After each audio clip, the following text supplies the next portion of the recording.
नमस्कार. आज आहे बुधवार तसंच एकादशीसुद्धा आहे.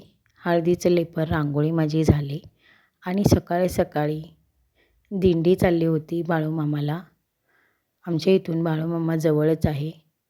रामकृष्ण हरी जय जय रामकृष्ण हरी या सुरात गजरात करत दिंडी चालली होती. मग देवपूजा करून घेतली. संध्याकाळी सगळं आवरलं. मार्केटला जाऊन आली भाजी घेऊन आणि अशा ताज्या ताज्या भाज्या मिळाल्या की खूप छान वाटतं. आपल्याला घ्यावंसंच वाटतं किती पण भाज्या असल्या तरी. तर हा आहे जगदाळा. पावटा आणि जगदाळ्याच्या शेंगा मी आणलेल्या आहेत.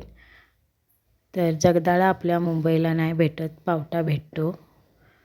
मी इकडं गावी आले की जगदाळा नेहमी घेते. माझ्या मिस्टरांना खूप आवडतो.